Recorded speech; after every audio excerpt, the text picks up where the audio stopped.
പരിശുദ്ധ സ്ലീഹ നോമ്പ് അല്ലെങ്കിൽ 13 നോമ്പ് അതിൻ്റെ പരിസമാപ്തിയിലേക്ക് എത്തിയിരിക്കുകയാണ് നമുക്ക് ഇവർക്കും അറിയാം. പരിശുദ്ധ ശ്ലീഹന്മാർ കർത്താവിനാൽ വിളിക്കപ്പെട്ടവരും പ്രത്യേകമായ ചുമതലകൾ അല്ലെങ്കിൽ ദൗത്യം അത് ഏറ്റെടുക്കുവാൻ നിയോഗിക്കപ്പെട്ടവരും അയക്കപ്പെട്ടവരും അപ്പോസ്തലന്മാരാൽ കർത്താവിൻ്റെ കൂടെ ഇരിക്കുന്നവർ എന്നുള്ള വിശേഷണങ്ങൾ പരിശുദ്ധ ശ്ലീഹന്മാരെ കുറിച്ച് നമുക്ക് നൽകപ്പെട്ടിട്ടുണ്ട്.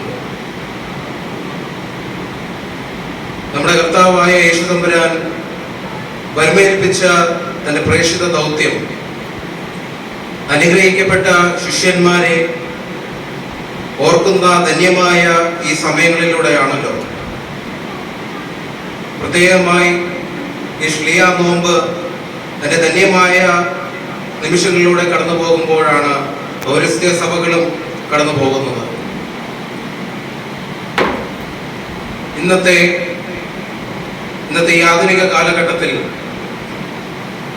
ഭക്തന്മാർ വളരെയധികം കൂടുകയും എന്നാൽ ശിഷ്യന്മാർ വളരെയധികം കുറഞ്ഞു പോവുകയും ചെയ്യുന്ന കാലഘട്ടത്തിലാണ് നാം ഇപ്പോൾ ആയിരിക്കുന്നത്.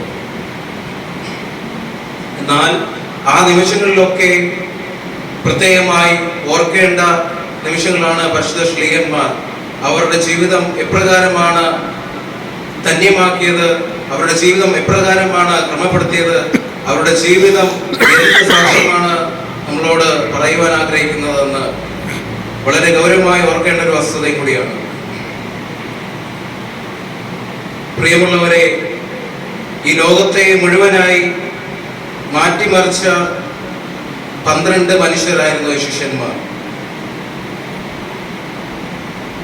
നമുക്കറിയാം, യേശു തമ്പുരാൻ തന്റെ സ്വർഗാരോഹണം ചെയ്തതിന് ശേഷം ക്രൈസ്തവ മതം ഇല്ലെങ്കിൽ ക്രിസ്ത്യാനിറ്റി അതിന്റെ സകല മഹത്വങ്ങളോടുകൂടി അത് അവസാനിച്ചു എന്നിടത്ത്, ലോകം അത് ആ ഒരു മതം അവസാനിച്ചു എന്നിടത്ത് ഈ 12 പേരാണ്, ഈ 12 മനുഷ്യരാണ് ലോകത്തിന്റെ വിവിധ ഭാഗങ്ങളിൽ പോയി, ലോകത്തിന്റെ ഓരോ സ്ഥലങ്ങളിലും പോയി സഭ സ്ഥാപിക്കുകയും ക്രിസ്തുവിന്റെ സ്നേഹം ജനങ്ങളിലേക്ക് ഇറക്കുകയും ക്രിസ്തുവിന്റെ ജീവനം നൽകിയത് പരിശുദ്ധ ശ്ലീഹന്മാരാണെന്ന് നമുക്കറിയാം. പരിശുദ്ധ അല്ലെങ്കിൽ ഈ വേദപുസ്തകം വേദവായനയിൽ കൂടെ നമ്മൾ പോകുമ്പോൾ പരിശുദ്ധ ശ്ലീഹന്മാരെ ബന്ധപ്പെടുത്തി നാം ഇന്ന് ചിന്തിക്കുമ്പോൾ എപ്രകാരമാണ് കർത്താവായ യേശു തമ്പുരാൻ ശിഷ്യന്മാരെ വിളിക്കുന്നത് അല്ലെങ്കിൽ തിരഞ്ഞെടുക്കുന്നത് എപ്രകാരമാണെന്ന് വേദപുസ്തകം നമ്മുടെ മുന്നിൽ വരച്ചു വെക്കുന്നുണ്ട്.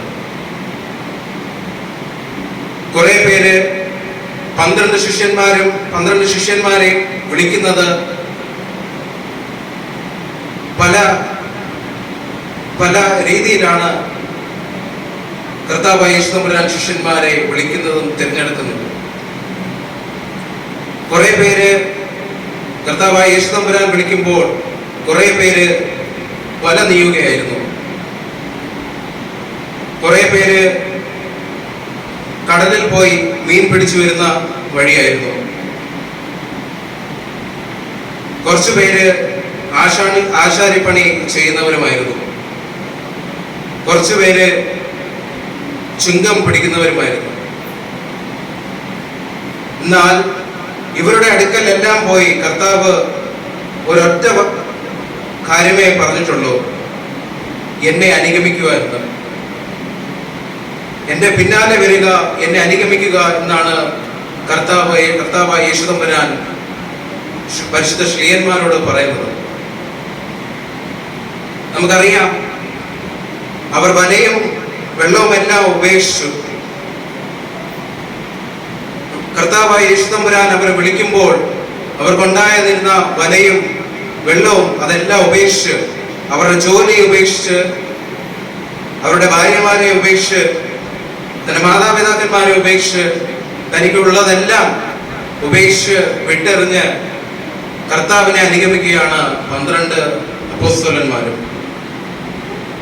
പക്ഷേ ഈ 12 ശ്ലീഹന്മാരുടെ ചരിത്രം പരിശോധിച്ചാൽ നമുക്കറിയാം, ഒരു ദിവസം ഒരു മനുഷ്യൻ 12 പേരെ വിളിക്കുമ്പോൾ അവർക്കുള്ളതെല്ലാം വിറ്റ് കളഞ്ഞ് അല്ലെങ്കിൽ അവർക്കുള്ളതെല്ലാം വിട്ടെറിഞ്ഞ് കർത്താവിനെ അനുഗമിക്കുമ്പോൾ പിന്നെ അവരുടെ തുടർന്നുള്ള ജീവിതങ്ങളിൽ അത്രയും നമുക്കറിയാം, വേദപുസ്തകം വായിക്കുമ്പോൾ ശരിക്കും അത് വരച്ചു വെക്കുന്നുണ്ട്, അത്രയും സുഖ സൗകര്യങ്ങളുള്ള നിമിഷങ്ങളായിരുന്നില്ല പിന്നെ അവരുടെ തുടർന്നുള്ള ജീവിതത്തിൽ. അവർ വിചാരിക്കുന്ന സമാധാനമോ അവർ വിചാരിച്ചിരുന്ന സന്തോഷമോ ഒന്നും അവർക്ക് ലഭിച്ചിരുന്നില്ല. പക്ഷേ നമുക്കറിയാം, നമ്മുടെ കർത്താവായ യേശു തമ്പുരാൻ ജനങ്ങളെ പഠിപ്പിച്ചതും ശ്ലീഹന്മാരെ പഠിപ്പിച്ചതും വേദപുസ്തകത്തിൽ 3 പ്രകാരമാണ്. 3 കാര്യങ്ങളാണ് കർത്താവ് യേശു തമ്പുരാൻ തന്റെ പരസ്യ ശുശ്രൂഷ വേളയിൽ ജനങ്ങളെ പഠിപ്പിച്ചത്. ഒന്ന് ടീച്ചിങ് ആണ്, രണ്ടാമത്തത് പ്രീച്ചിങ്, മൂന്നാമത്തത് ഹീലിംഗ്. ഒന്ന് ടീച്ചിങ്, അവൻ പഠിപ്പിച്ചു. രണ്ടാമത്തത് പ്രീച്ചിങ് ആണ്, അവൻ പ്രബോധിപ്പിച്ചു. മൂന്നാമത്തത് ഹീലിംഗ് ആണ്, അവൻ സുഖപ്പെടുത്തി എന്നുള്ളത്. ഇപ്രകാരം തന്നെയാണ് കർത്താവിന്റെ പരസ്യ ശുശ്രൂഷ വേളയിൽ ശിഷ്യന്മാരൊക്കെ ക്രിസ്തുവിനെ അനുഗമിക്കുമ്പോൾ കാണുന്ന കാഴ്ച ഇപ്രകാരമാണ്. ശ്ലീഹന്മാരും അപ്രകാരം തന്നെ ആയിരുന്നു തന്റെ തുടർന്നുള്ള ജീവിതങ്ങളിലും ആ ഒരു ദൗത്യം ഏറ്റെടുത്തത്. നമുക്കൊരു ഒറ്റ ഉദാഹരണം നോക്കിയാൽ മതിയാവും. 12 ശിഷ്യന്മാരെ പറ്റി നമ്മൾ സംസാരിക്കുമ്പോൾ ഏറ്റവും പരിചിതമായ അല്ലെങ്കിൽ നമുക്കറിയാവുന്ന ഭാരതത്തിന്റെ അപ്പോസ്തലനും നമ്മുടെ കാവൽപിതാവായ മാർത്തോമാ ശ്ലീഹയെ പറ്റി പറയുമ്പോൾ നമുക്കറിയാം, ആ പിതാവ് എപ്രകാരമാണ് തന്റെ ജീവിതത്തെ ക്രമപ്പെടുത്തിയത്. ആ ഒരൊറ്റ ഉദാഹരണം മതിയാവും ഈ ശ്ലീഹ നോമ്പിന്റെ ആമുഖ വാക്കുകളിലേക്ക്. ഭാരതദേശത്തിലേക്ക് അദ്ദേഹം കടന്നു വരികയും ഭാരതത്തിന്റെ അപ്പോസ്തലനായി തീരുകയും ഇതെല്ലാം ഒരൊറ്റ ദിവസം കൊണ്ട് നടന്നതല്ല. ഇന്ന് ഞാനും നിങ്ങളും ഈ പള്ളിയുടെ അകത്ത് നിൽക്കുന്നുണ്ടെങ്കിൽ ഇതിന്റെ പിന്നിൽ ഒരുപാട് ചരിത്രമുണ്ട്, ചരിത്രകാരന്മാരുണ്ട്, ചരിത്രകാരന്മാർക്ക് ഒരുപാട് പറയാനുമുണ്ട്.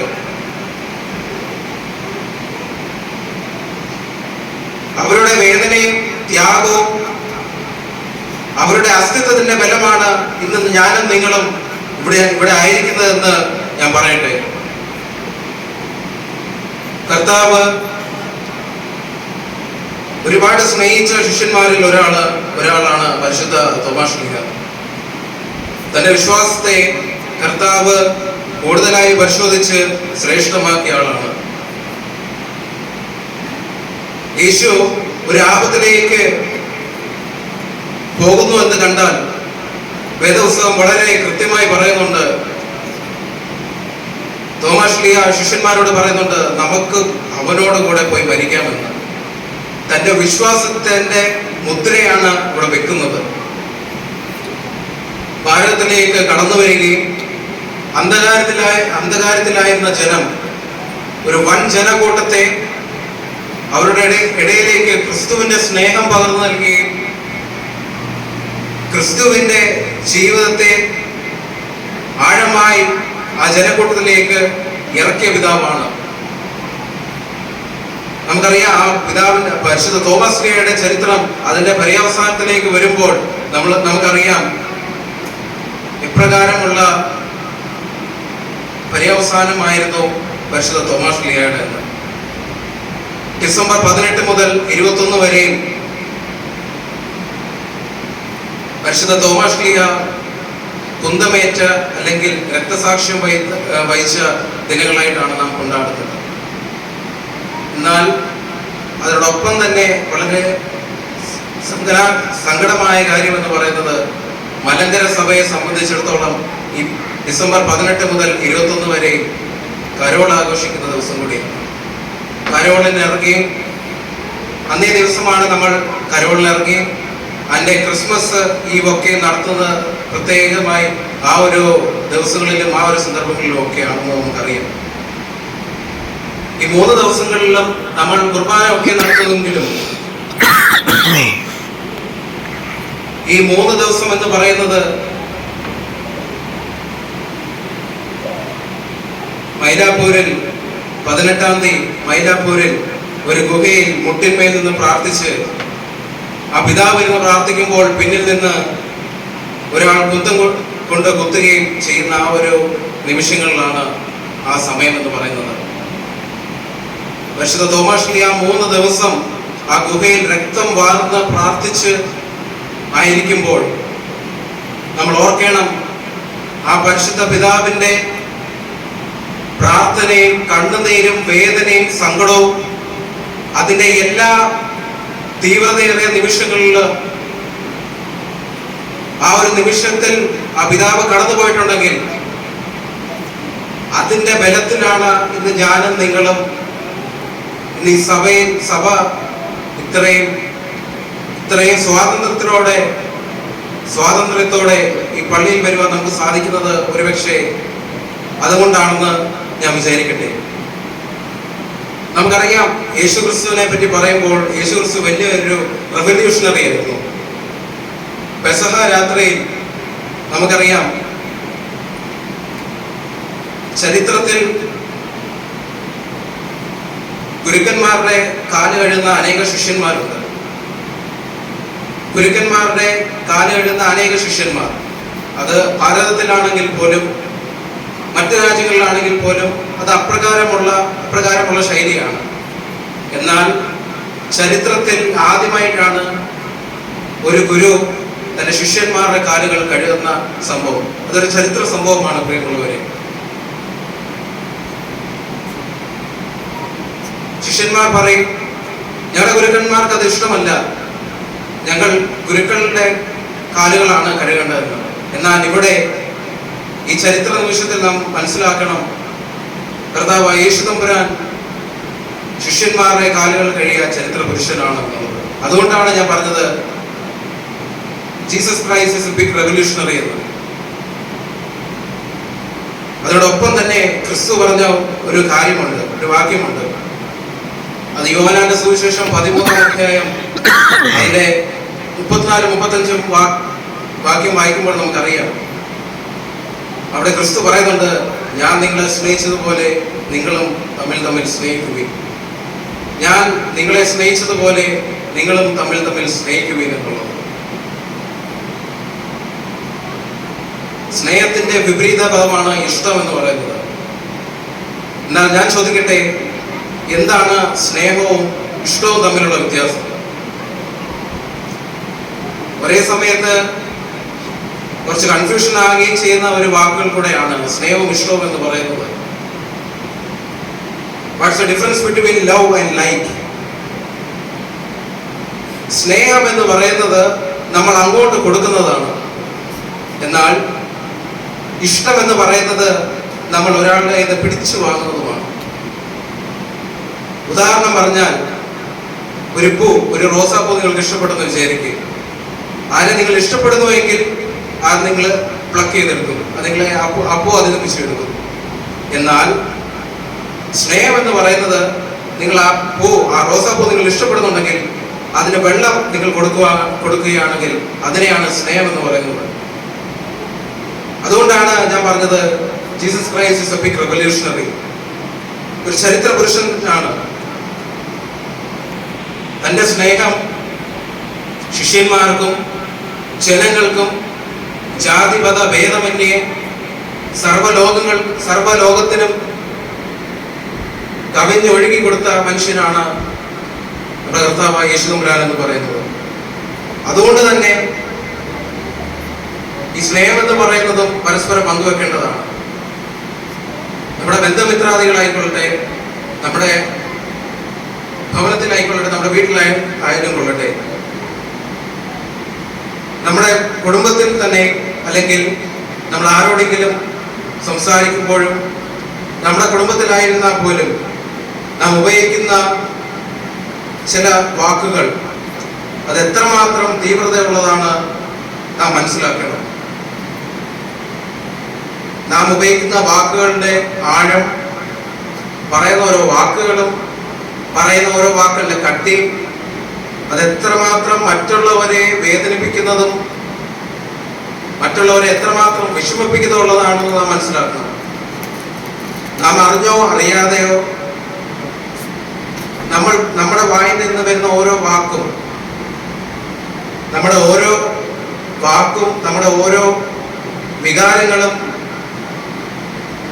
എത്രമാത്രം നമ്മുടെ മുന്നിൽ നിൽക്കുന്ന മനുഷ്യൻ എത്രമാത്രം അതിനെ ഇമ്പാക്ട് ചെയ്യുന്നുണ്ടെന്ന് നാം ഗൗരവമായി ചിന്തിക്കേണ്ട ഒരു വസ്തുതയും കൂടിയാണ്. പരസ്പരം മനസ്സിലാക്കുമ്പോഴാണ് സ്നേഹം തമ്മിൽ പങ്കിടുവാൻ കഴിയുമെന്നുള്ളത് പ്രത്യേകമായി നാം ഓർക്കണം. എല്ലാ വർഷവും നമ്മൾ പരിശുദ്ധ ശ്ലീഹന്മാരുടെ നോമ്പ് കൊണ്ടാടുന്നവരാണ്. ഈ വർഷം ഏറ്റവും അനുഗ്രഹപ്രദമായി പരിശുദ്ധ ശ്ലീഹന്മാരുടെ അനുഗ്രഹം പ്രാപിക്കട്ടെ എന്ന് പ്രാർത്ഥിച്ചുകൊണ്ട് ഞാൻ വാക്കുകൾ നിർത്തുന്നു. ദൈവം എല്ലാവരെയും വാഴ്ത്തി.